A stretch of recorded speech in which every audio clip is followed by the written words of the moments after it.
ಸತ್ಯದೊಳಡಿ ಅನ್ನುವಂಥ ಸಾಲಿನಿಂದ ಪ್ರಾರಂಭವಾಗುವಂಥ ವಚನ. ಈಗಾಗಲೇ ಸೂಚನೆ ಕೊಟ್ಟಿದ್ದಾರೆ, ನನಗೆ 15 ನಿಮಿಷ ಮಾತಾಡಬೇಕು ಅಂತ ಮೊದಲೇ ಹೇಳಿದ್ದಾರೆ. ಅಷ್ಟೇ ಸಮಯದಲ್ಲಿ ನಾನು ಮುಗಿಸ್ಲಿಕ್ಕೆ ಅದೊಂದು ಪ್ರಯತ್ನ ಮಾಡ್ತೇನೆ.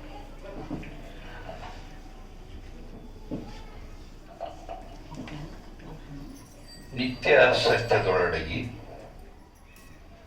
ಸತ್ಯ ಸದಾಚಾರದೊಳಡಗಿ, ಆಚಾರ ಅನುಭವದೊಳಡಗಿ, ಅನುಭವ ಜ್ಞಾನದೊಳಡಗಿ, ಮಹಾಜ್ಞಾನ ಮನೋಲಯದೊಳಡಗಿ, ಮನೋಲಯವೇ ಮಹಾಘನವಾಯಿತು, ಕಲಿದೇವರ ದೇವ ನಿಮ್ಮ ನಿಜ ಐಕ್ಯವು.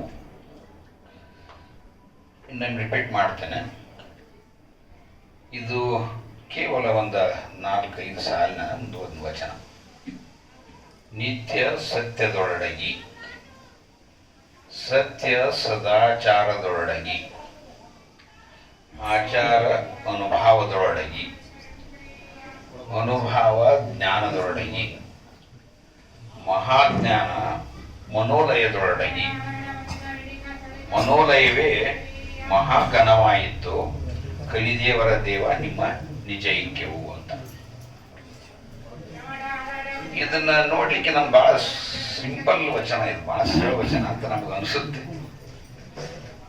ಆದ್ರೆ ನನಗನ್ಸೋದೇನಪ್ಪ ಅಂತಂದ್ರೆ,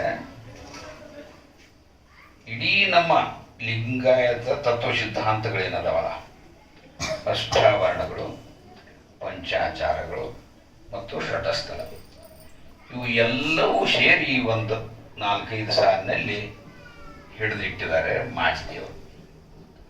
ಬಹಳ ಸುಂದರವಾದಂಥ ವಚನ. ನಾವು ಸಣ್ಣ ಸಣ್ಣ ವಚನಗಳನ್ನೇ ನಿತ್ಯದಲ್ಲಿ ನಾವು ಓದಿ ಸರಿಯಾಗಿ ಅರ್ಥ ಮಾಡ್ಕೊಂಡು ಬದುಕಿಬಿಟ್ಟಿವಿ ಅಂದ್ರೆ ನಾವು ಬಸವಾದಿ ಶರಣರ ನಿಜವಾದ ಅನುಯಾಯಿಗಳಾಗಲಿಕ್ಕೆ ಸಾಧ್ಯ ಅನ್ನುವಂಥ ಮಾತನ್ನು ಹೇಳ್ತಾ, ಇಲ್ಲಿ ಮೊಟ್ಟ ಮೊದಲನೆಯ ಶಬ್ದ ನಿತ್ಯ ಸತ್ಯದೊಳಡಗಿ ಅಂದ್ರೆ ನಾವು ಪ್ರತಿದಿನೂ ಸತ್ಯದೊಳಗ ಇರಬೇಕು, ಸತ್ಯದ ಆಚರಣೆಯೊಳಗೆ ಇರಬೇಕು.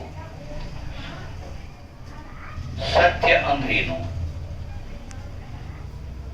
ಅದರಲ್ಲಿ ಸತ್ ಅಂದ್ರೆ ನಿತ್ಯವಾಗಿರುವಂತಹ ನಿಜವಾದ ಮೂಲ ಸ್ವರೂಪ.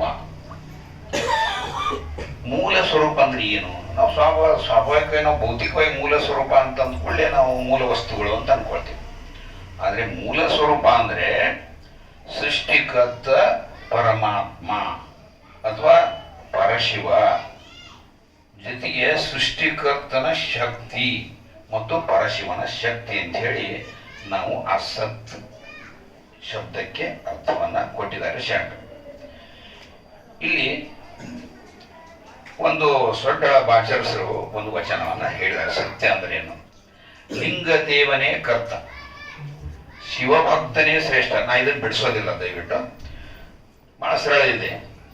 ಲಿಂಗದೇವನೇ ಕರ್ತ, ಶಿವಭಕ್ತನೇ ಶ್ರೇಷ್ಠ, ಕೊಲ್ಲದಿರ್ಪುದೇ ಧರ್ಮ, ಅಧರ್ಮದಿಂದ ಬಂದುದನು ಒಲ್ಲದಿರ್ಪುದೇ ನೇಮ, ಅಳುಪಿಲ್ಲದಿರ್ಪುದೇ ವ್ರತ, ಇದೇ ಸತ್ ಸತ್ಪಥ, ಇದೇ ಸತ್ ಸತ್ಪಥ, ಉಳಿದುದೆಲ್ಲವೂ ಮಿಥ್ಯವೆಂದೇ ಕಾಣ ದೇವರಾಯ ಸೊಡ್ಡಳ.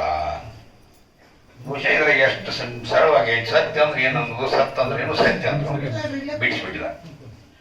ಅದಕ್ಕೆ ನಾವು ಅಂದ್ರೆ ಅವ್ರು ಹೇಳಿದ್ರಿ ತತ್ವ, ನಾವಾಗಿರ್ಬೇಕು, ನಿತ್ಯವೂ ಸತ್ಯಶೀಲರಾಗಿರ್ಬೇಕನ್ನುವಂಥದ್ದು ಈ ಮೊದಲನೆಯ ಶಬ್ದದ ಭಾವಾರ್ಥ.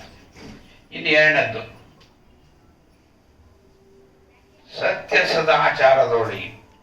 ಒಂದಕ್ಕೊಂದು ಹೆಂಗಂದ್ರ ಸತ್ಯದಲ್ಲಿರೋದು ಸದಾಚಾರದೊಳಗೆ ಸೇರ್ಕೊಂಡಿರುತ್ತೆ.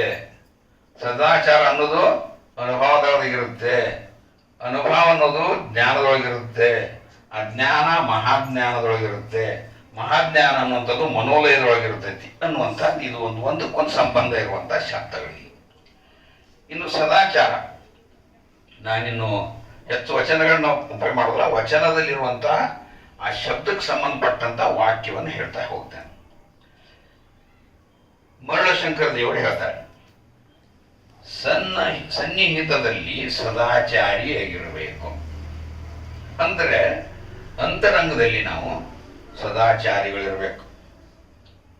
ಈ ಶಬ್ದದಲ್ಲಿ ಎರಡು ಭಾವ ಇದೆ, ಎರಡು ಅರ್ಥ ಇದೆ. ಅಂತರಂಗದಲ್ಲಿ ಸದಾಚಾರಿಯಾಗಿರೋದು, ಬಹಿರಂಗದಲ್ಲಿ ಮಿಥ್ಯವಾಗಿರೋದು ಸರಿನಾ ನಮ್ಮದು? ಇಲ್ಲ ಅಂತ ಹೇಳ್ತಾರೆ. ಏನು? ಅಂತರಂಗದಲ್ಲಿ ಬಹಿರಂಗದಲ್ಲಿ ಒಂದೇ ಆಗಿರ್ಬೇಕು, ಆವಾಗ ಅದು ಸತ್ಯದ ಆಚರಣೆ ಅಂತ ಅನಿಸ್ಕೊಳ್ಳುತ್ತೆ ಅಂತ. ಈ ಸತ್ಯಕ್ಕೆ ಅನೇಕವಾದಂಥ ಶಬ್ದಗಳನ್ನ ನಮ್ಮ ವಚನ ಸಾಹಿತ್ಯದೊಳಗೆ ಬೇರೆ ಬೇರೆ ಕಡೆ ಬರೆದ. ನೈತಿಕವಾದಂತಹ ಮೌಲ್ಯ, ನ್ಯಾಯಯುತವಾದಂತಹದ್ದು, ಸರಿಯಾಗಿರುವಂತಹದ್ದು, ನೇರವಾದಂಥ ಗುಣ ಮತ್ತು ಸಹಜ ಸ್ಥಿತಿ. ಅಂದರೆ ಯಾವಾಗ ನ್ಯಾಚುರಲ್ ಆಗಿರುವಂಥದ್ದು, ಯಾವುದು ಆರ್ಟಿಫಿಷಿಯಲ್ ಇರಬಾರ್ದು ಅನ್ನುವಂಥದ್ದು. ಈ ಒಂದು ಶಬ್ದಗಳನ್ನ ಕೊಡುತ್ತೆ. ಜೊತೆಗೆ ಇಂಗ್ಲಿಷ್ ಶಬ್ದಗಳನ್ನು ನೋಡಿದ್ರೆ ಮಾರಾಲಿಟಿ ಅಂದರೆ ನೈತಿಕಶೀಲ ನಡವಳಿಕೆ, ಇಟಿಕ್ವಿಟಿ ಶಿಷ್ಟಾಚಾರವುಳ್ಳ ನಡವಳಿಕೆ. ನೋಡ್ರಿ ಇಂಗ್ಲೀಷ್ನಲ್ಲಿ ಎಷ್ಟು ಚೆನ್ನಾಗಿ. ನಾನು ಯಾಕೆ ಇಂಗ್ಲೀಷ್ ಶಬ್ದ ತೊಗೊಂಡಿದ್ದೇನೆ ಅಂದರೆ, ಈ ಶಬ್ದಗಳು ಹೆಂಗೆ ನಮ್ಮ ವಚನಗಳಲ್ಲಿ ಬರುವಂಥ ಒಳ್ಳೆ ಶಬ್ದಗಳು ಶ್ರೇಷ್ಠವಾದಂಥ ಅರ್ಥಗಳನ್ನು ಕೊಡ್ತಾವಲ್ಲ, ಅದಕ್ಕೆ ಇದನ್ನು ನಾನು ತೊಗೊಂಡಿದ್ದೀನಿ. ಎಲ್ಲದಕ್ಕೂ ತೊಗೊಂಡಿಲ್ಲ, ಇದಕ್ಕೆ ಮಾತ್ರ ಒಳ್ಳೆಯ ಶಬ್ದಗಳು ನಾನು ಹಿಡಿಸಿದ್ದು ತೊಗೊಂಡಿದ್ದೆ. ಆಮೇಲೆ ರೈಟಿಯಸ್ನೆಸ್ ಅಂದರೆ ನೀತಿಯುಳ್ಳ ನಡವಳಿಕೆ, ವರ್ಚುಯಸ್ ಕಂಡಕ್ಟ್ ಅಂದರೆ ಸದ್ಗುಣಶೀಲ ನಡವಳಿಕೆ, ಗುಡ್ ಬಿಹೇವಿಯರ್ ಉತ್ತಮವಾದ ನಡವಳಿಕೆ. ಈ ಒಂದು ಸದಾಚಾರಕ್ಕೆ ಇಂಗ್ಲಿಷ್ನಲ್ಲಿ ಇಷ್ಟು ಬೇರೆ ಬೇರೆ ರೀತಿಯ ಶಬ್ದಗಳು. ನೋಡ್ರಿ, ಪ್ರತಿಯೊಂದು ಶಬ್ದನೂ ಬೇರೆ ಬೇರೆ ಅರ್ಥವನ್ನು ಕೊಡ್ತಾವೆ. ಆ ದೃಷ್ಟಿಯಿಂದ ನಾನು ಆ ಇಂಗ್ಲಿಷ್ ಶಬ್ದಗಳನ್ನ ಇಲ್ಲಿ ಬಳಕೆ ಮಾಡಿಕೊಂಡೆ. ಇದು ಚನ್ನಬಸವಣ್ಣವ್ರದ್ದು ಪಂಚಾಚಾರದ ಬಗ್ಗೆ ವಚನ ಇದೆ. ಅದರಲ್ಲಿ ಸದಾಚಾರದ ಬಗ್ಗೆ ಏನು ಹೇಳ್ತಾರೆ ಅಂದರೆ, ಸಜ್ಜನ ಕಾಯಕದಲ್ಲಿ ತಂದು ಗುರು ಲಿಂಗ ಜಂಗಮಕ್ಕೆ ನೀಡಿ ಸತ್ಯ ಶುದ್ಧನಾಗಿರುವುದೇ ಸದಾಚಾರ. ಬಹುಶಃ ಇದು ಸಾಕನ್ಸುತ್ತೆ. ನಾವೇನು ಉಪನ್ಯಾಸ ಮಾಡೋದೇ ಬೇಕಾಗಿಲ್ಲ. ಇದೊಂದು ಸಾಲನ್ನು ಸರಿಯಾಗಿ ಅರ್ಥ ಮಾಡ್ಕೊಂಡ್ಬಿಟ್ರೆ ಸದಾಚಾರಿಗಳೇ ನಾವು. ಏನ್ರಪ್ಪ? ಸಜ್ಜನ ಕಾಯಕದಲ್ಲಿ. ಕಾಯಕ ಅಂದರೆ ಯಾವುದು? ಸತ್ಯವಾಗಿರಬೇಕು, ಶುದ್ಧವಾಗಿರುವಂತಹ ಕಾಯಕ. ಬಸವಣ್ಣನವರು ಆದಿಶರಣರು ಏನು ಹೇಳ್ತಾರೆ? ಕಾಯಕಕ್ಕೆ ಕೆಲಸ ಎಲ್ಲ ವೃತ್ತಿಗಳಿಗೆ ಕೆಲಸ ಅನ್ಬೋದು, ನಾವು ಎಲ್ಲ ಕಾರ್ಯಗಳಿಗೂ ಕೆಲಸ ಅನ್ಬೋದು. ಆದರೆ ಎಲ್ಲದಕ್ಕೂ ಕಾಯಕ ಅನ್ನಕ್ಕಾಗೋದಿಲ್ಲ. ಕಾಯಕ ಅಂತ ಯಾವ್ದಕ್ಕೆ ಅನ್ಬೇಕು ನಾವು? ಸತ್ಯವಾಗಿರುವಂತಹದ್ದು, ಶುದ್ಧವಾಗಿರುವಂತಹ ನಮ್ಮ ಕಾರ್ಯ, ಕೃತಿ, ವೃತ್ತಿ ಏನಂದ್ರೆ ಅದಕ್ಕೆ ಅನುಭವ. ಅಷ್ಟೇ ಬಿಡ್ಲಿಲ್ಲ, ಸತ್ಯ ಶುದ್ಧ ಕಾಯಕ ಮಾಡೋದು ಅಷ್ಟೇ ಅಂತ ಬಿಡ್ಲಿಲ್ಲ. ಅದು ಪರಿಪೂರ್ಣ ಆಗ್ಬೇಕಾದ್ರೆ ನಮ್ಮ ಸದಾಚಾರ ತಂದೇನ್ ಮಾಡ್ಬೇಕು? ಗುರುಲಿಂಗ ಜಂಗಮಕ್ಕೆ ಅರ್ಪಿಸ್ಬೇಕು. ನಾವು ನಮ್ಮ ಲಿಂಗಾಯತ ಧರ್ಮದಲ್ಲಿ ಅತ್ಯಂತ ಮೌಲ್ಯಯುತವಾದಂತಹ, ಅತ್ಯಂತ ಶ್ರೇಷ್ಠವಾದಂತಹ ಒಂದು ಸಿದ್ಧಾಂತ ಯಾವ್ದಪ್ಪ ಅಂದ್ರೆ, ನಾವು ಕಾಯಕದಿಂದ ಮಾಡಿದಂತ ಬಂದಂತ ದುಡಿಮೆಯನ್ನ ಗುರುಲಿಂಗ ಜಂಗಮಕ್ಕೆ ಅರ್ಪಿಸಬೇಕು ಅಂದಾಗ ಮಾತ್ರ ಸಾರ್ಥಕ. ಇಲ್ಲ ಅಂದ್ರೆ ಸಾರ್ಥಕ ಆಗೋದಿಲ್ಲ. ಯಾಕಂದ್ರೆ ನಮ್ಮ ಧರ್ಮ ಎಂತಂದ್ರೆ ವ್ಯಕ್ತಿ ವಿಕಾಸ, ಕುಟುಂಬ ವಿಕಾಸ, ಸಮಾಜ ವಿಕಾಸ, ರಾಷ್ಟ್ರ ವಿಕಾಸ ಮತ್ತು ವಿಶ್ವ ವಿಕಾಸದ ತತ್ವಗಳನ್ನ, ಉದ್ದೇಶಗಳನ್ನ, ಗುರಿಗಳನ್ನ ಇಟ್ಟುಕೊಂಡಂತ ಧರ್ಮ ಯಾವ್ದಪ್ಪ ಅಂದ್ರೆ ಲಿಂಗಾಯತ ಧರ್ಮ. ಜಗತ್ತಿನ ಎಲ್ಲ ಸುಮಾರು 189 ತತ್ವ ಸಿದ್ಧಾಂತಗಳು ನಮ್ಮ ಜಗತ್ತಿನಲ್ಲಿ ಆಗಿ ಕೆಲವು ಅದಾವು, ಕೆಲವು ನಾಶ ಆಗಿ ಹೋಗ್ಬಿಟ್ಟಿದೆ. ಅನೇಕ ಧರ್ಮಗಳು. ಒಂದು ಧರ್ಮದ ಸಿದ್ಧಾಂತದಲ್ಲಿ ಸಮಗ್ರವಾದವಾದಂಥ ವಿಕಾಸ ಅಂದ್ರೆ, ಈಗ ಬುದ್ಧನ ಏನ್ ಹೇಳಿದ್ರು? ಶಾಂತಿ. ಜೈನರು ಅಹಿಂಸೆ. ಹಿಂಗ್ ಒಂದೊಂದು ಧರ್ಮಗಳು ಏನ್ ಮಾಡಿದಾರ ಅಂತಂದ್ರೆ, ಪೈಗಂಬರ್ ಏನ್ ಮಾಡಿದ್ರು? ಧೀರತನ. ಒಂದೊಂದು ಧರ್ಮಗಳು ಒಂದೊಂದು ವಿಷಯವನ್ನು ಇಟ್ಟುಕೊಂಡು, ಪ್ರಧಾನವಾಗಿ ಇಟ್ಟುಕೊಂಡು ರಚನೆ ಆದವು ಧರ್ಮಗಳು. ಆದರೆ ನಮ್ಮ ಲಿಂಗಾಯತ ಧರ್ಮ ಅಥವಾ ಶರಣ ಧರ್ಮ ಸಮಗ್ರವಾದ ಸಿದ್ಧಾಂತಗಳನ್ನ, ಸಮಗ್ರವಾದಂತ ವಿಚಾರವನ್ನ, ಗುರಿಯನ್ನು ಇಟ್ಕೊಂಡು ಹುಟ್ಕೊಂಡಂಥದ್ದು. ಈಗ ಹೇಳಿನಲ್ಲ, ಒಂದನೇದು ವ್ಯಕ್ತಿತ್ವ ವಿಕಾಸ ಆಗ್ಬೇಕು. ವ್ಯಕ್ತಿ ವಿಕಾಸ ಆದ್ಮೇಲೆ ನಿಲ್ಲಿಲ್ಲ, ಮುಂದೊಂದು ಹೆಜ್ಜೆ ಹೋದ್ರೆ ನಮ್ಮ ಕುಟುಂಬ ವಿಕಾಸ ಅಂದ್ರೆ ನನ್ನ ಹೆಂಡರು, ಮಕ್ಕಳು, ಮೊಮ್ಮಕ್ಕಳು ಎಲ್ಲ ವಿಕಾಸ ಆಗ್ಬೇಕು. ಅದಾದ್ಮೇಲೆ ಏನು ಹೇಳ್ತಾರೆ ಅವರು, ಸಮಾಜ ವಿಕಾಸ ಅಂತ ಹೇಳ್ತಾರೆ ಅವರು. ಉದ್ದೇಶ ನಮ್ಮ ಗುರಿ ಸಮಾಜ ವಿಕಾಸದ ನಮ್ಮ ನೆರೆಹೊರೆಯವರು, ನಮ್ಮ ಊರನ್ನವರು, ಹಿಂಗೆ ನಾವೆಲ್ಲ ಇಲ್ಲೆಲ್ಲ ಸೇರ್ಕೊಂಡೇಲ್ಲ, ನಾವು ಒಂದೇ ಕುಟುಂಬದವರು, ಹಿಂಗೆ ನಾವೆಲ್ಲ. ಇದು ಸಮಾಜ. ರಾಷ್ಟ್ರ ವಿಕಾಸ, ರಾಷ್ಟ್ರ ವಿಕಾಸವನ್ನು ಪ್ರತ್ಯೇಕ ಹೇಳ್ತಾರೆ ಅವರು, ಮತ್ತು ವಿಶ್ವ ವಿಕಾಸ ಪ್ರತ್ಯೇಕ ಹೇಳ್ತಾರೆ. ಅನ್ಬೋದಿತ್ತಲ್ರಿ, ವಿಶ್ವ ವಿಕಾಸ ಅಷ್ಟೇ ಹೇಳ್ಬಿಟ್ರೆ ನಮ್ಮ ದೇಶ ಅದ್ರಾಗ ಬರ್ತಿತ್ತಲ್ಲ. ಆದ್ರೆ ಲೌಕಿಕ ನಡವಳಿಕೆಯಲ್ಲಿ ಲೋಕನೀತಿಗೆ ಏನು ಹೇಳೋದು ಮಾಡುತ್ತಾವ ಅಂದ್ರೆ ನಮ್ಮನ್ನ ಬೇರ್ಪಡಿಸ್ಬಿಟ್ಟಾವ. ವಿಶ್ವದಿಂದ ನಮ್ಮನ್ನು ಬೇರ್ಪಡಿಸಿ ಭಾರತದವ, ಇವ ಅಮೇರಿಕದವ, ಇವ ರಷ್ಯಾದವ, ಜಪಾನ್ದವ. ಆ ಕಾರಣಕ್ಕಾಗಿ ರಾಷ್ಟ್ರ ವಿಕಾಸವನ್ನು ಇಟ್ಟಿದ್ದಾರೆ ಶರಣರು. ದೇಶದ ಅಭಿವೃದ್ಧಿ, ದೇಶದ ಏಳಿಗೆ ಅದನ್ನು ಕೂಡ ಒಂದು ಅಂಶವಾಗಿ ಇಟ್ಟುಕೊಂಡು ನಂತರ ಕೊನೆಯದಾಗಿ ವಿಶ್ವ ವಿಕಾಸವನ್ನ ಅವರು ಬೋಧಿಸ್ತಾರೆ. ಈ ಎಲ್ಲ ಸಮಗ್ರ ವಿಕಾಸವನ್ನ ಆಗುದೈತಲ್ಲ, ಇದಕ್ಕೆ ಗುರುಲಿಂಗ ಜಂಗಮ ಸೇವೆ. ಇವೆಲ್ಲ ಮಾಡಿದಾಗ ಮಾತ್ರ ನಾವು ಬರೀ ನಾನು ಒಬ್ಬನ ಒಳ್ಳೆ ಶಿವಯೋಗ ಮಾಡಿದೆ, ನಾನು ಆತ್ಮೋತ್ತರ ಆಯ್ತು ನಾನು ಅಂತಂದ್ರೆ ಸಾಕಾಗೋದಿಲ್ಲ. ಇವನ್ನೆಲ್ಲವನ್ನು ಮಾಡಿದಾಗ ಸಮಗ್ರ ವಿಕಾಸ ಆಗುತ್ತೆ. ನಮ್ಮ ಧರ್ಮದ ಎಲ್ಲ ನೀತಿ ನಿಯಮಗಳನ್ನ ನಾವು ಅನುಸರಿಸಿದಂಗೆ ಆಗತ್ತೆ. ಇನ್ನು ಈ ಸದಾಚಾರಕ್ಕೆ ನಾನು ಏನ್ ಮಾಡಿಬಿಡ್ತೇನೆ ಅಂದ್ರೆ ಪ್ರಮುಖವಾಗಿರುವಂತ 4 ಅಂಶಗಳನ್ನ ಹೇಳ್ಬಿಡ್ತೇನೆ. ಯಾವುದು ಸದಾಚಾರ ಅಂದ್ರೆ ಆಯತದಲ್ಲಿ, ಸ್ವಾಯತದಲ್ಲಿ, ಸನ್ನಿಹಿತದಲ್ಲಿ ಏಕವಾಗಿರಬಲ್ಲೆಡೆ ಸದಾಚಾರವಾಗಿದೆ. ಇದು ಒಂದು ವಚನದ ಒಂದು ಸಾಲೆ. ನಾವಿನ್ನೇನು ಬೇರೆ ಸೇರಿಸಿಲ್ಲ, ಇದ್ರೆ ಎಲ್ಲ ವಚನಗಳ ಸಾಲುಗಳನ್ನ ತಗೊಂಡಿದ್ದೇವೆ. 2ನೇದು ಈಗಾಗಲೇ ಹೇಳ್ಬಿಟ್ಟೇನೆ, ಸತ್ಯ ಶುದ್ಧ ಕಾಯಕದಲ್ಲಿ ತಂದು ಗುರುಲಿಂಗ ಜಂಗಮಕ್ಕೆ ನೀಡಿ ತಾನು ಸತ್ಯ ಶುದ್ಧನಾಗಿರುವುದೇ ಸದಾಚಾರ. ಇನ್ನು 3ನೇದು ಎಷ್ಟು ಚಂದ ಹೇಳಿದಾರಂದ್ರೆ, ಕಾಯಕದಿಂದ ಗಳಿಕೆ,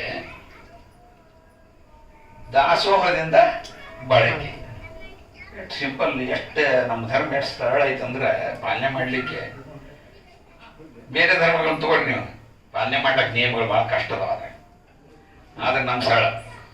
ನಾನು ಸತ್ಯ ಶುದ್ಧ ಕಾಯಕ ಮಾಡೋದು, ಅದು ಗಳಿಕೆ ಮಾಡೋದು, ದಾಸೋಹದಿಂದ ಬಳಕೆ ಮಾಡೋದು. ನನಗೂ ಇಟ್ಕೋಬೇಕು. ಇದ್ದುದನ್ನೆಲ್ಲ ನೀ ದಾನ ಮಾಡಿ ಕುಂದ್ರಂತಂದ್ರೆ ಅದು ಮುಗಿಸ್ತಾನ ಅಲ್ಲ.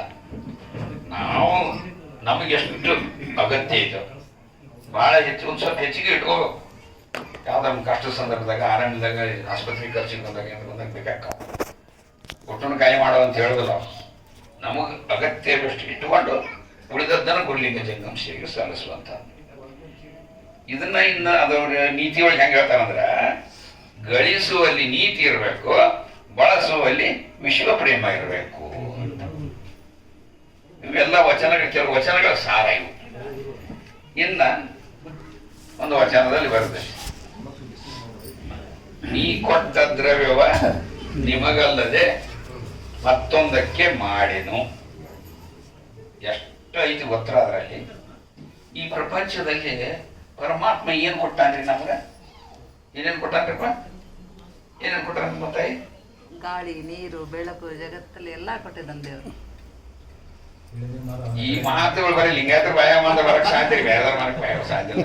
ಬೇರೆದವ್ರನ್ನ ಕೇಳಿದ್ರೆ ಏನಾಗುತ್ತೆ ಗೊತ್ತಾನೆ, ಪರಮಾತ್ಮ ಬಿಲ್ಡಿಂಗ್ ಕೊಟ್ಟ, ರೊಕ್ಕ ಕೊಟ್ಟ, ಏನು ಕೊಟ್ಟಿಲ್ಲ ಅಂತಾರೆ. ಅವರ ಅಮ್ಮ ಹೇಳಿದ್ರಲ್ಲ, ಗಾಳಿ, ಬೆಳಕು, ಎಲ್ಲ ಅಂದ್ರೆ ನಾವು ಪಂಚಮಹಾಭೂತಗಳು ತತ್ವಗಳನ್ನೆಲ್ಲ ಕೊಟ್ಟ.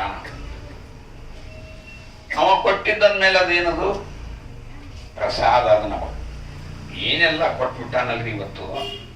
ಇಳಿ ನಿಮ್ಮ ದಾನ, ಬೆಳೆ ನಿಮ್ಮ ದಾನ, ಸುಳಿದ ಸುತ್ತುವ ಗಾಳಿ ನಿಮ್ಮ ದಾನ, ಎತ್ತು ನಿಮ್ಮ ದಾನ, ಬಿತ್ತು ನಿಮ್ಮ ದಾನ, ಕಾಯ ನಿಮ್ಮ ದಾನ, ಜೀವ ನಿಮ್ಮ ದಾನ. ಇನ್ನೇನು ಕೊಡ್ಬೇಕ್ರಿ?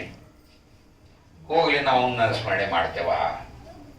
ಬೇರೆ ಇದರಲ್ಲಿ ಧರ್ಮಗಳಲ್ಲಿ ನಾನು ಅನೇಕ ಧರ್ಮಗಳನ್ನ ವಿಚಾರ ಮಾಡಿದಾಗ ಪರಮಾತ್ಮನಿಗೆ ಧನ್ಯವಾದ ಹೇಳ್ಬೇಕನ್ನೋ ಒಂದ್ ಕಡೆ ಹೇಳ್ತಾರೆ, ಯಾರೂ ಬಿಟ್ಟಿಲ್ಲ, ಎಲ್ಲ ಧರ್ಮದವ್ರು ಹೇಳ್ಯಾರ ಕರೆ. ಆದ್ರೆ ಪ್ರತಿ ಕ್ಷಣಕ್ಕೂ ಅವನಿಗೆ ನಾವು ಕೃತಜ್ಞನಾಗಿರ್ಬೇಕು. ನಮ್ದೇನಾದ್ರು ಸುಖ ದುಃಖಗಳಿದ್ರೆ ಅವನಿಗೆ ನಿವೇದನೆ ಮಾಡ್ಬೇಕಂತ ಹೇಳಿದ್ದು. ಅವನು ನಿತ್ಯವೂ ಸದಾ ಪ್ರತಿ ಕ್ಷಣ ಸ್ಮರಣೆ ಮಾಡ್ತಾ ಅಂತ ಹೇಳಿದಂತ ತತ್ವ ಎಲ್ಲಿ ಅಂದ್ರೆ ನಮ್ಮ ಲಿಂಗಾಯತ ತತ್ವದಲ್ಲಿ. ಇನ್ನು ಸದಾಚಾರ ಆಯ್ತು. ಇನ್ನು ಮುಂದೆ ಬರೋ ಶಬ್ದ ಯಾವುದು? ಅನುಭಾವ.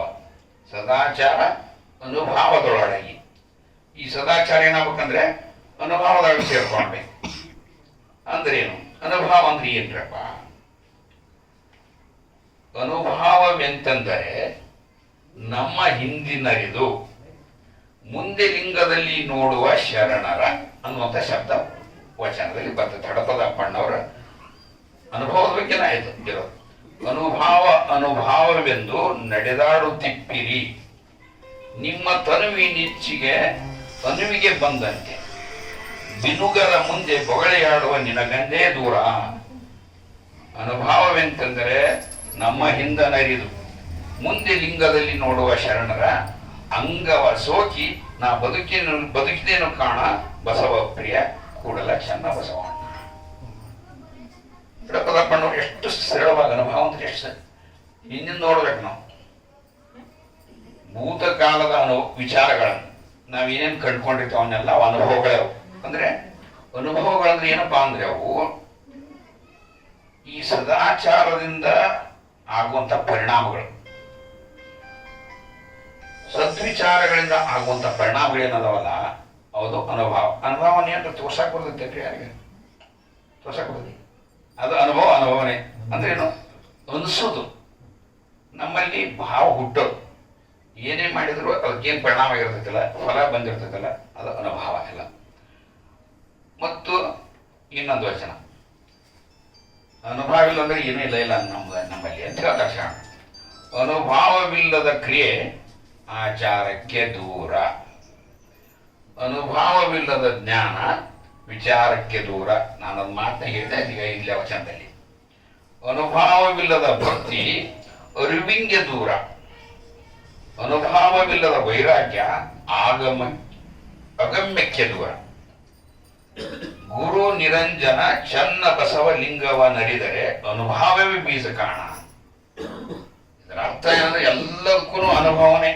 ನಾವು ಏನೇ ಕೆಲಸ ಮಾಡಲಿ, ವಿಚಾರ ಮಾಡಲಿ ನಾವು ಅನುಭವದಿಂದ ಮಾಡಬೇಕು. ಅದಾಗ ಏನಾಗುತ್ತಂದ್ರೆ ನಮ್ಗೆ ಸರಿಯಾದ ಫಲಗಳು ಸಿಗ್ತಾವು.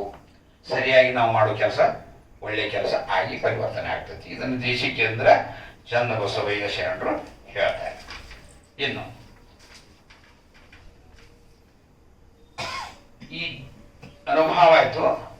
ಅನುಭವ ಜ್ಞಾನದೊಳಗೆ.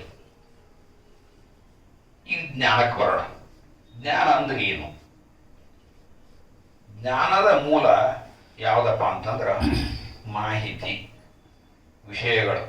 ಎಲ್ಲ ರೀತಿಯ ವಿಷಯಗಳು, ಒಳ್ಳೆಯದು ಅದಾವು ವಿಷಯಗಳು, ಕೆಟ್ಟದ್ದು ಅದಾವು. ಕಾಮ ಕ್ರೋಧ ಮದ ಮತ್ಸರ ಲೋಭ ಮೋಹಾದಿಗಳು ಷಡ್ವರ್ಗಗಳಿವು, ದಶವಿಧ ಪಾಪಕರ್ಮಗಳು, ಸಪ್ತ ವ್ಯಸನಗಳು, ಅಷ್ಟಮದಗಳು, ಇವೆಲ್ಲ ಇವು ಕೂಡ ಜ್ಞಾನದಲ್ಲೇ ಬರ್ತಾವೆ. ಎಂಥ ಜ್ಞಾನ ರೀ ಇವು? ಎಂಥ ಜ್ಞಾನ ಇದು? ಇವು ನಿಜವಾದ ಜ್ಞಾನಗಳ? ಇಲ್ಲಿ ಯಾರು ಅಂದ್ರಲ್ರಿ ವಿಷಯ ಜ್ಞಾನ ಅಂದ್ರಲ್ಲ, ಅಪ್ಪವ್ರು ಯಾರಂದ್ರು? ಇವೆಲ್ಲ ಏನಂತೀವಿ ನಾವು ವಿಷಯಕ್ಕೆ. ನಮ್ಮ ಶರಣದ ಧರ್ಮದಲ್ಲಿ ಏನ್ ಮಾಡ್ತೀವಿ? ವಿಷಯ ಅಂದ್ಕೊಳ್ಳಿ ಏನಂದ್ರೆ ಅವು ಅಹಿತವಾಗಿರುವಂಥವು ಏನೇನದಾವು ಅಷ್ಟು ವಿಷಯಗಳ ಅಂತ ವಿಷಯಗಳ. ಆದರೆ ಒಳ್ಳೆ ಮಾಹಿತಿನೂ ಇರ್ತಾವೆಲ್ಲ ಇದಕ್ಕೆ ವಿರುದ್ಧವಾಗಿರುವಂಥವು. ಇಷ್ಟೇನು ನಾವು ಯಾಕಂದ್ರೆ ಒಳ್ಳೆಯದನ್ನು ಹೇಳಿ ಕೆಟ್ಟದ್ದು ಹೇಳಿರೋದು ಅರ್ಥ ಆಗೋದಿಲ್ಲ ನಾವು. ಅದಕ್ಕೆ ಅಷ್ಟಮದಗಳನ್ನು ಸಪ್ತವ್ಯಸನಗಳನ್ನ ಎಲ್ಲ ಇವನು ಹೇಳಿದ ಇದರ ಅಪೋಸಿಟ್ ಆಗಿರುವಂಥದ್ದು ಎಲ್ಲವೂ ಏನೋ ಮಾಹಿತಿ ಏನೈತಲ್ಲಪ್ಪ ಅದು ಜ್ಞಾನ. ಇನ್ನು ಎರಡನೇ ಅರ್ಥ, ಜ್ಞಾನಕ್ಕೆ ಆಧಾರ ಯಾವುದಪ್ಪ? ಜ್ಞಾನ ಆಗ್ಬೇಕಂದ್ರೆ ಅದಕ್ಕೆ ಆಧಾರ ಏನಂದ್ರೆ ಸತ್ಯ ಮತ್ತು ಮೌಲ್ಯ. ಈಗಾಗಲೇ ಸತ್ಯ ಪ್ರಾರಂಭದಲ್ಲಿ ಸತ್ಯನ ಪ್ರಾರಂಭ ಆಗಿತ್ತು ನಮ್ದು ನೋಡ್ರಿ.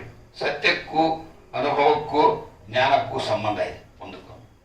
ಆ ರೀತಿಯಲ್ಲಿ ಸತ್ಯಗಳು ಮತ್ತು ನಮ್ಮ ಮೌಲ್ಯಗಳೇನದಾವಲ್ಲ ಅವು ಜ್ಞಾನಕ್ಕೆ ಆಧಾರ ಸ್ತಂಭಗಳವಲ್ಲ. ಇನ್ನು ಜ್ಞಾನದ ಸ್ವರೂಪ ಹೆಂಗಿರ್ತೈತೆ ಅದು ಅಂದ್ರೆ ಕ್ರಮಬದ್ಧವಾಗಿರ್ತೈತಿ. ಯಾವಾಗಲೂ ಸಂಗ್ರಹವಾಗುವಂತಹ ಸ್ವರೂಪ ಇರ್ತೈತಿ. ಅದು ಎಂದು ಕ್ಷೀಣಿಸೋದಿಲ್ಲ, ಅದು ಎಂದು ಕರಗೋದಿಲ್ಲ. ಜ್ಞಾನ ಅನ್ನೋದು ಯಾವಾಗಲೂ ಒಂದು ಸಲ ಸಿಕ್ತಂದ್ರೆ ಬೆಳ್ತವೆ. ಜ್ಞಾನದ ಬಲದಿಂದ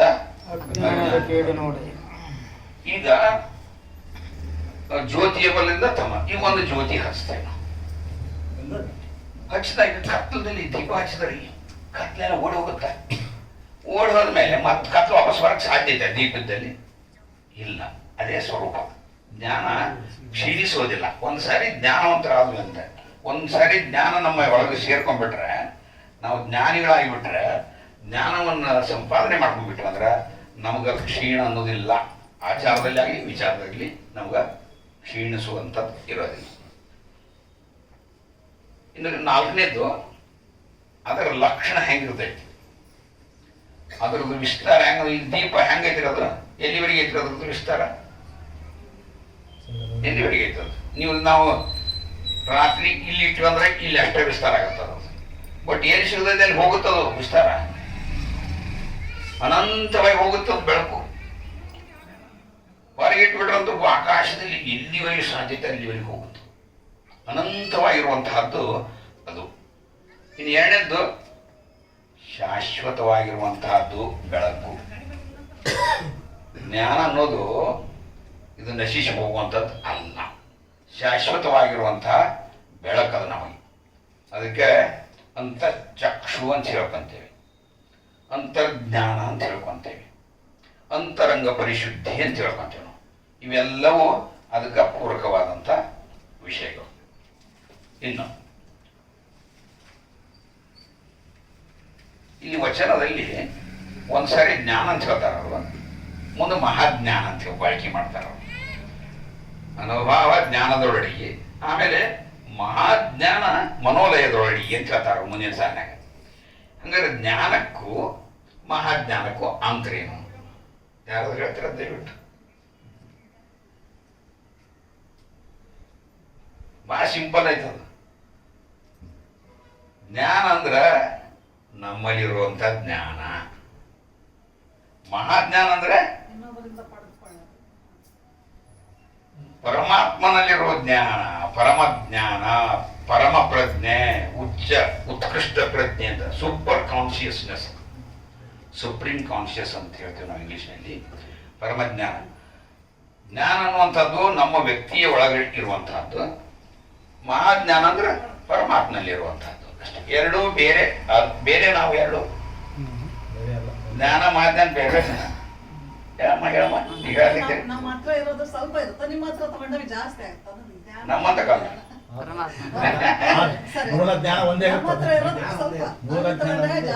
ಸರಿ.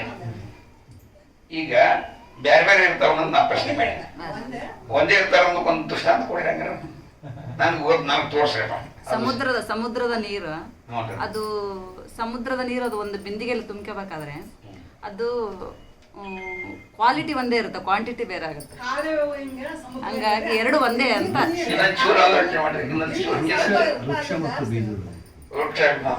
ಇದು ಒಂದು ಒಳ್ಳೆ ಉದಾಹರಣೆ.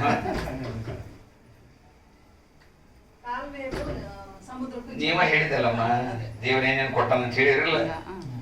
ಹೇಳಿ ನಾ ಮತ್ತೆ ನೀವು ಕೊಟ್ಟೆ ನಿಮ್ಗೆ ಉತ್ತರ ಕೊಡಕ್ಕೆ.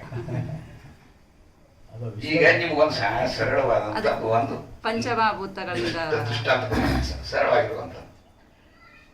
ಮನೆ ಮಕ್ಕಳು ಇರ್ತಾವ, ಬಲೂನ್ ತರ್ತೇವಿಲ್ಲ ನಾವು.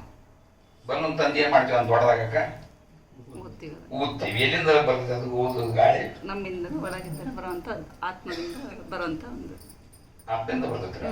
ದೇಹದಿಂದ ಬರುವಂತದ್ದು ಇದು. ಗಾಳಿ ಎಲ್ಲಿತ್ತು? ಗಾಳಿ ಮೈಯೆಲ್ಲ ಇರುತ್ತದೆ. ಎಲ್ಲೈತಿ ಗಾಳಿ? ಹೊರಗೆ ಕುಡಿ.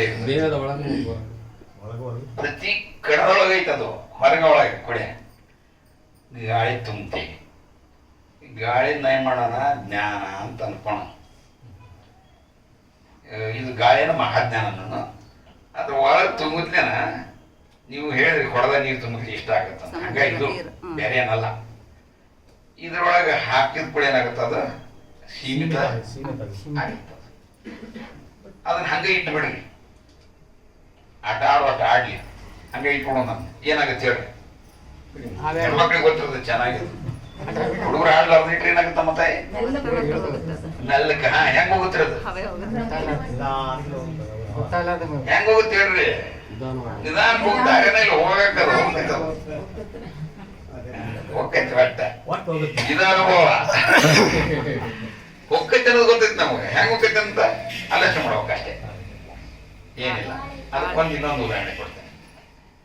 ಈಗ ನಮಗೆ ದೇಹ ಐತ್ರಿ. ರೋಗ ಬರ್ತೈತಿ. ನಮ್ಗೆ ದೇವರು ಒಂದಿಷ್ಟು ಆಯುಷ್ಯ ಕೊಟ್ಟಾನಂದ್ರೆ ಇರಾಕ. ನಾವೇನು ಚಿರಂಜೀವಿಗಳು ಹೌದಾ? ಚಿರಂಜೀವಿಗಳಂದ್ರೆ ಅಲ್ಲ. ಸರಿ, ರೋಗಗಳು ಬಂದಾಗ ಏನಾಗುತ್ತಾ?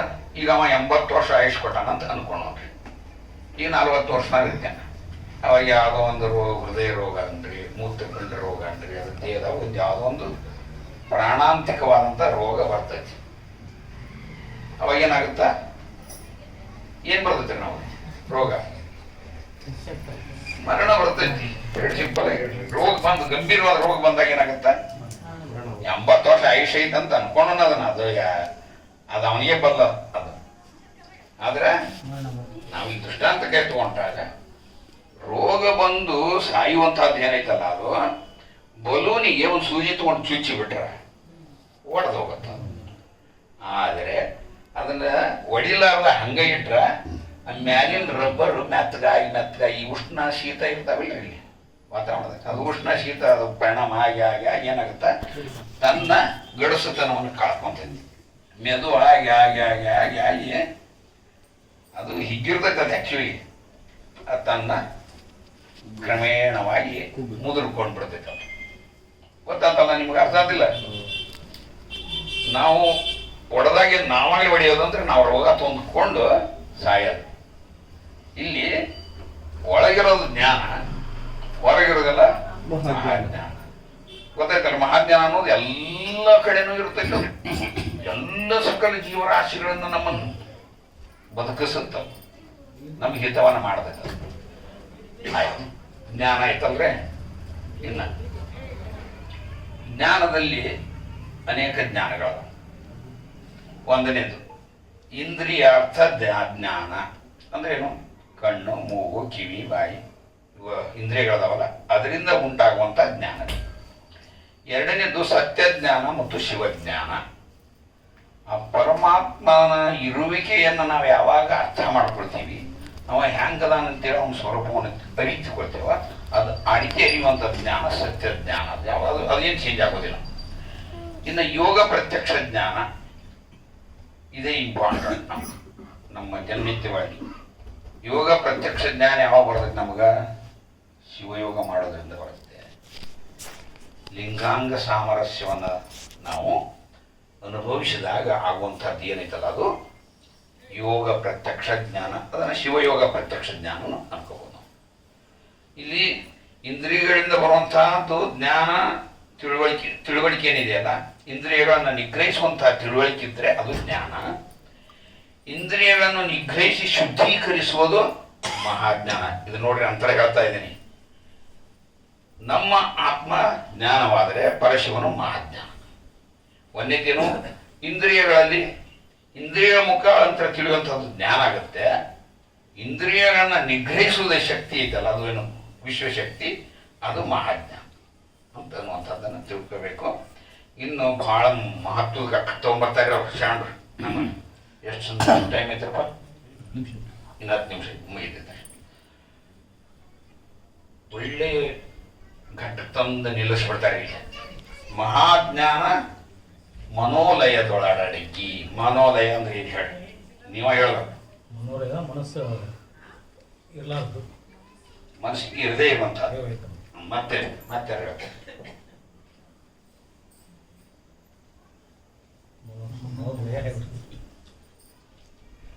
ಇಲ್ಲಿ 2 ಶಬ್ದ ಅದಾವ. ಏನು? ಮನಸ್ಸು ಮತ್ತು ಲಯ. ಅದನ್ನು ಪರಮಾತ್ಮನಲ್ಲಿ ಮನಸ್ಸು. ವಾ, ಚಪಡ್ತೇನೆ. ಸಿಂಪಲ್ ಅದು. ಶರಣರು ಶಬ್ದ ಅವರದೇ ವಿಶಿಷ್ಟ ಶಬ್ದ ಕೊಟ್ಟಾರಷ್ಟೇ.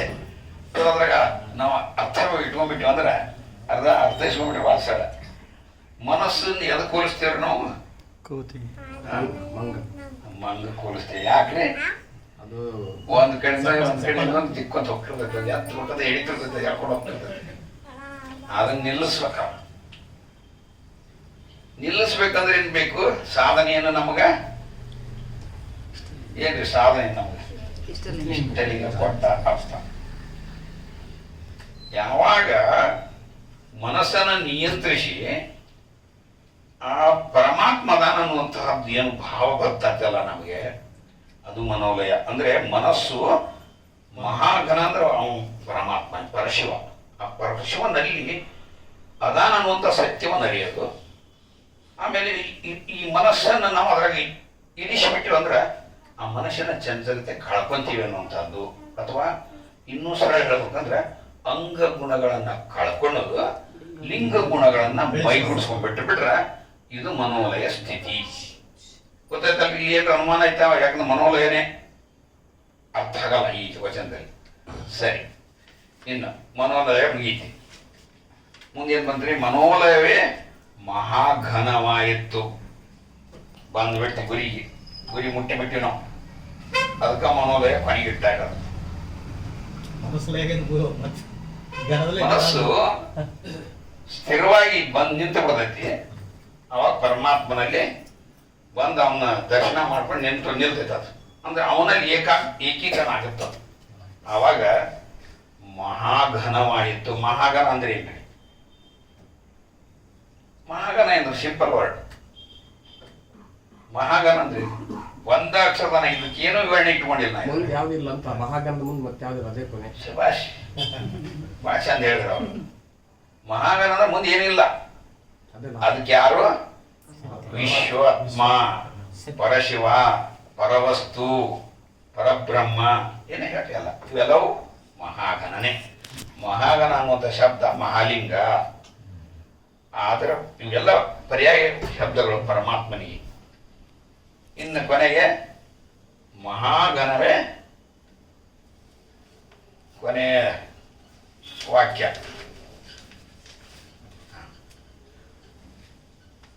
ಕಲಿದೇವರ ದೇವ ನಿಮ್ಮ ನಿಜೈಕ್ಯವು ಅಂತ ಹೇಳ್ತಾರೆ. ಎಲ್ಲ ಸ್ಥಿತಿ ಒಂದು ಮಹಾಗಣ ತಂದು ನಿಲ್ಲಿಸ್ಬಿಟ್ರು. ಎಲ್ಲ ನಾವು ಎಲ್ಲಿಂದ ಚಾಲು ಮಾಡಿದ್ದೀವಿ? ನಿತ್ಯದಲ್ಲಿ ನಮ್ಮ ಕಾರ್ಯಚಟುವಟಿಕೆಗಳು, ಆಚಾರ ವಿಚಾರಗಳು ಚಾಲು ಮಾಡ್ಕೊಂಡ್ರು. ಅಲ್ಲಿ ಅಷ್ಟಾವರಣಗಳು ಬಂದ್ಬಿಟ್ಟು ಇದನ್ನ ಬಿಡಿಸಿಬಿಟ್ರೆ ನಂದು ಇದು 2019 ಇಸ್ವಿಯೊಳಗೆ ಮಾಡಿದಂಥ ಆರ್ಟಿಕಲ್ ಇದು ಅದು ಮತ್ತು ಪಾಯಿಂಟ್ಸ್ ಅದ ಇವು. ಇದು ಕನಿಷ್ಠ 1.5 ತಾಸು ಬೇಕು. ಇದ್ರಾಗ ಅಷ್ಟಾವರಣಗಳು ಬರುತ್ತೆ, ಪಂಚಾಚಾರಗಳು ಬರುತ್ತೆ, ಷಟಸ್ಥಲ ಬರುತ್ತೆ. ಈ ಕೊನೆಯ ಒಂದು 2 ಮಹಾಜ್ಞಾನದಿಂದ ಅಪ್ಪು ನಿಜೈಕ್ಯವರೆಗೆ ಬರ್ತವೆಲ್ಲ ಷಟಸ್ಥಲಗಳು. ಅದಕ್ಕೆ ನಿಜೈಕ್ಯ. ನಿಜೈಕ್ಯ ಅಂದ್ರೆ ಯಾವುದು? ಲಿಂಗೈಕ್ಯ ಅಂತ ಉಪಯೋಗ ಮಾಡ್ತೇವೆ. ಐಕ್ಯ, ಲಿಂಗೈಕ್ಯ, ನಿಜೈಕ್ಯ. ಅಂತರ ಏನು? ಯಾರು ದಯವಿಟ್ಟು ಯಾರಾದ್ರೂ ಹೇಳಿ. ಸಮಾಧಿ ಸ್ಥಿತಿ. ಸಮಾಧಿ ಸ್ಥಿತಿ. ಶಬಾಷ್. ಸಮಾಧಿ ಅಂದ್ರೆ ಏನ್ರಿ? ಏನು ಇರ್ಲಾರ್ದಂಥದ್ದು. ಮತ್ತೆ ಬಯಲು. ಸರಿ. ಇಲ್ಲಿ ನಮ್ಮ ಶರಣ ಸಿದ್ಧಾಂತದಲ್ಲಿ ಲಿಂಗೈಕ್ಯವನ್ನ 3 ಭಾಗ ಮಾಡ್ತಾರೆ ಅಲ್ಲ? ಹೇಳ್ರಪ್ಪ. ಕಾಯ ಲಿಂಗೈಕ್ಯ, ಮನಲಿಂಗೈಕ್ಯ, ಭಾವಲಿಂಗೈಕ್ಯ. ವಾ, ಚಪ್ಪಾಳೆ ಜೋರ ಚಪ್ಪಾಳೆ ತಟ್ಟಿ. ನನ್ನ ಕೆಲಸ ಮುಗಿಸ್ಬಿಟ್ರ. ಕಾಯಲಿಂಗೈಕ್ಯ, ಜೀವಲಿಂಗೈಕ್ಯ, ಭಾವಲಿಂಗೈಕ್ಯ. ನಾವು ಈ ಪಂಚಾಚಾರ ಮಾಡೋದೇನ್ರಿ? ತನು ಮನ ಭಾವಗಳನ್ನು ಶುದ್ಧಿ ಮಾಡ್ಕೊಳ್ಳೋದು ಕ್ರಿಯೆ. ಅವಾಗ ನಿಜೈಕ್ಯ ಅಂದ್ರೆ ಲಿಂಗೈಕ್ಯವನ್ನ ನಾವು ಭೌತಿಕವಾಗಿ ಬಳಕೆ ಮಾಡಿದ್ವಿ ಅಂದ್ರ ಸಾವು ಆಗಂತ ಬಳಕೆ ಮಾಡ್ತೀವಿ ನಾವು. ಆದ್ರೆ ನಿಜೈಕ್ಯ ಅಂತ ಉಪಯೋಗ ಮಾಡಿದ್ರೆ ನಾವು ಇಲ್ಲೇ ಇರುತ್ತೇವೆ, ನಮಗ್ ಮರಣ ಬರೋದಿಲ್ಲ. ಕಾಯ, ಜೀವ ಮತ್ತು ಭಾವ ಇವು ಒಂದಾಗ್ತಾವ. ನಾವು ಏಕೀಕರಣ ಮಾಡ್ಕೊಳ್ತೀವಿ ನಾವು ಶಿವಯೋಗದಲ್ಲಿ. ಆ ಮಾಡ್ಕೊಂಡಾಗ ಏನಾಗುತ್ತಂದ್ರೆ ಒಂದು ಬಯಲು ಸ್ಥಿತಿ, ನಮ್ಮ ದೇಹ ಇಲ್ಲದಂತ ಅನುಭವ ಆಗುತ್ತೆ. ಲಿಂಗ ಹೋಗಿ ಪ್ರಕಾಶ ಕಾಣುತ್ತೆ. ಹಂಗೇ ನಾವು ನಿಯಂತ್ರಣವಾಗಿದ್ದು ಹೋದ್ರೆ ನಮ್ಮ ದೇಹದ ಸುತ್ತಲೂ ಇರುವಂತಹ ಎಲ್ಲ ನಮ್ಮ ಔರ ಅಂತ ಹೇಳ್ತೇವೆ, ಪ್ರಭಾವಲಯ ನಮ್ಗೆ ಗೊತ್ತಾಗುತ್ತೆ. ಗೊತ್ತಾಗ್ತಾ ಇನ್ನೂ ನಾವು ಹಂಗ ಮುಂದುವರೆದು ಹೋದಂಗೆಲ್ಲ ನಮ್ಮ ದೇಹ ಹೆಂಗಿದೆಯೋ ಹಂಗ ವಿಕಾಸ ಆಗ್ತಾ ಇದೆ ಅಂತ ಅನ್ಸುತ್ತೆ. ಆಮೇಲೆ ಆ ದೇಹ ಮೊದಲು ದೇಹದ ರೂಪ ಕಣ್ಣಾಗ ಕಾಣುತ್ತೆ. ಒಂದು ಅದನ್ನ ದಾಟಿದ ಏನಾಗ್ಬಿಡ್ತದೆ, ಬಯಲಾಗ್ಬಿಡ್ತದೆ. ಬಯಲಂಗ ಆದ್ಮೇಲೆ ಕಣಗಳ ರೂಪದಲ್ಲಿ ನಮಗ ರೋಮಾಂಚನವನ್ನ, ಉಲ್ಲಾಸವನ್ನ, ಆನಂದವನ್ನ ನಿತ್ಯ ಆನಂದ ಸತ್ ಚಿತ್ ಆನಂದ ಆಗೋದೇ ಅವಾಗ. ಇದು ಯಾವಾಗ ಗೊತ್ತಾಗುತ್ತಂದ್ರೆ ನಮ್ಗೆ ಶಿವಯೋಗ ಮಾಡೋದ್ರಾಗ ಗೊತ್ತಾಗೋದು. ಬರೀ ಲಿಂಗ ಪೂಜೆ ಮಾಡಿದ್ರೆ ಅರ್ಥ ಆಗೋದು. ಎಸ್ ಏನ್ ಹೇಳಿದ್ರಿ ಅವರು? ಲಿಂಗಾಂಗ ಯೋಗ ಯೋಗ ಯೋಗ ಅಂದ್ರು ಒಂದೇ, ಶಿವಯೋಗ ಅಂದ್ರು ಒಂದೇ. ಗೊತ್ತಾಯ್ತಲ್ರಿ? ಶಿವಯೋಗದಾಗ ಏನೇನದ ಹೇಳ್ಬಿಟ್ರಪ್ಪ, ದಯವಿಟ್ಟು ಮುಗಿಸ್ಬಿಡ್ತೇನೆ ನಮ್ದು. ಶಿವಯೋಗದಾಗ ನಮ್ಮ ಅಂದ್ರೆ ವಿಧಾನ ಹೇಳ್ರಿ ನಾವು ಹೆಂಗ ನಾವು ಆಚರಣೆ ಮಾಡೋದು ಶಿವಯೋಗ ಅಂದ್ರೆ. ಒಂದನೇದ್ದು ಅಷ್ಟವಿಧ ಪ್ರಾರ್ಥನೆ, ಎರಡನೇದ್ದು ಧ್ಯಾನ. ಯಾವ ಧ್ಯಾನ? ನಮ್ಮ ಶರಣ ಹೇಳಿದ ಧ್ಯಾನ ಯಾವ್ದು? ಲಿಂಗ ಧ್ಯಾನ. ಅದು ಮುಂದಕ್ಕೆ ಬರೋಣ, ದೃಷ್ಟಿಯೋಗಕ್ಕೆ ಬರೋಣ. ಅದು ಲಿಂಗ ಧ್ಯಾನ. ಅದು ಮೂರನೇ ಹಂತ. ಎರಡನೇ ಹಂತ ಏನಪ್ಪಾ ಅಂದ್ರೆ ದಶಚಕ್ರಗಳ ಜಾಗೃತಿ ಮಾಡ್ಕೊಂಡು, ಅವೆಲ್ಲ ಶಕ್ತಿ ಕೇಂದ್ರಗಳು.